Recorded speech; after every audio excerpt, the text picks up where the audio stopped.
क्या निकल के आया?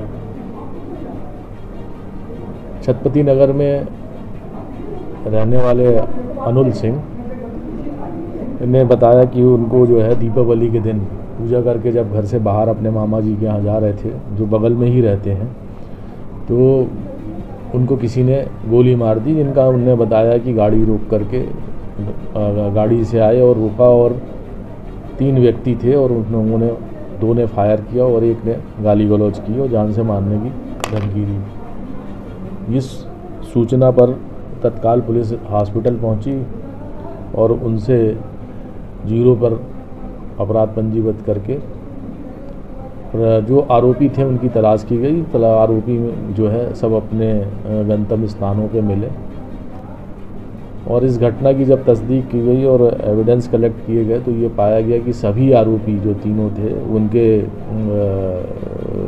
उपस्थिति किसी वक्त घटना अन्य स्थानों पे थी। इससे जो है घटना संदिग्ध प्रतीत हुआ। आरोपी से पीड़ित से पुनः पूछताछ की गई, जो अस्पताल में एडमिट था। उसके पेट में बिल्कुल सबसे लास्ट कमर के ऊपर किनारे गोली लगने का निशान था, जो गोली लग करके दूसरी तरफ से बाहर चली गई थी। वहाँ पे स्पॉट पे जो है सर्चिंग कराई गई, वहाँ कोई ऐसा एविडेंस उपलब्ध नहीं था। बाद में सीसीटीवी वगैरह देखे गए, खंगारे गए, कोई ऐसी गाड़ी उस समय वक्त घटना में वहाँ से गुजरना नहीं पाया गया, ना ही किसी संदिग्ध व्यक्ति का वहाँ से आना जाना पाया गया। लगातार पुलिस ने अपने सूत्रों से और विवेचना से ये पाया कि जो विक्टिम है, जिसको गोली लगी है, वो अपने घर से कुछ देर पहले जो है अपनी गाड़ी लेके आता है और उसमें से एक पिस्टल जैसी चीज़ जो है दिखाई देती है। तब संदेह होने पर उससे गहन पूछताछ करने पर उसने कहा कि उसने स्वयं सेल्फ इन्फेक्टेड इंजरी है और उसने उस हथियार को वहाँ फेंक दिया है नाली में। अस्पताल से डॉक्टरों से राय पर उसको जो है स्पॉट पर रिकवरी के लिए ले जाया गया, क्योंकि वहाँ नाली और झाड़ियाँ बहुत हैं, तो रिकवरी में सफलता नहीं मिल पाई। कल पुनः आग्रह किया गया था, चूँकि इसको चोट है इसलिए अस्पताल में वो उपचारार्थ हैं।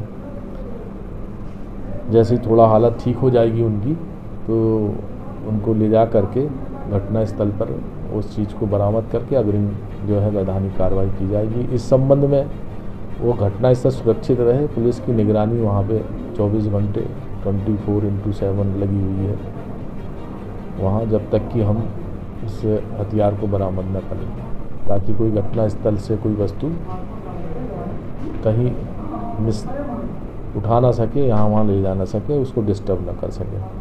क्या वजह से कुछ अर्थ है, उससे बहुत गहनता से और सूक्ष्मता से माइक्रो लेवल पर पूछताछ करना संभव नहीं हो पा रहा है, लेकिन प्रथम दृष्टया ये समझ में आया है कि वो ज़मीन जो है उनके मामा द्वारा बेची गई थी और अब ज़मीन की कीमत काफ़ी बढ़ गई है और ये 4 साल पहले हुआ था, उनको कब्ज़ा नहीं दिया गया था।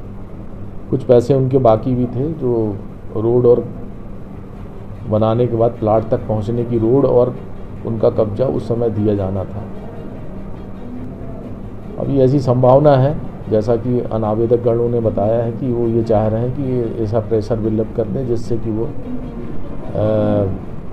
मकान जो अपनी रजिस्ट्री कराई हैं वो ज़मीन छोड़ दें, ताकि उनको वो स्वतंत्र रूप से अब उसको पुनः उसका रीसेल कर सकें।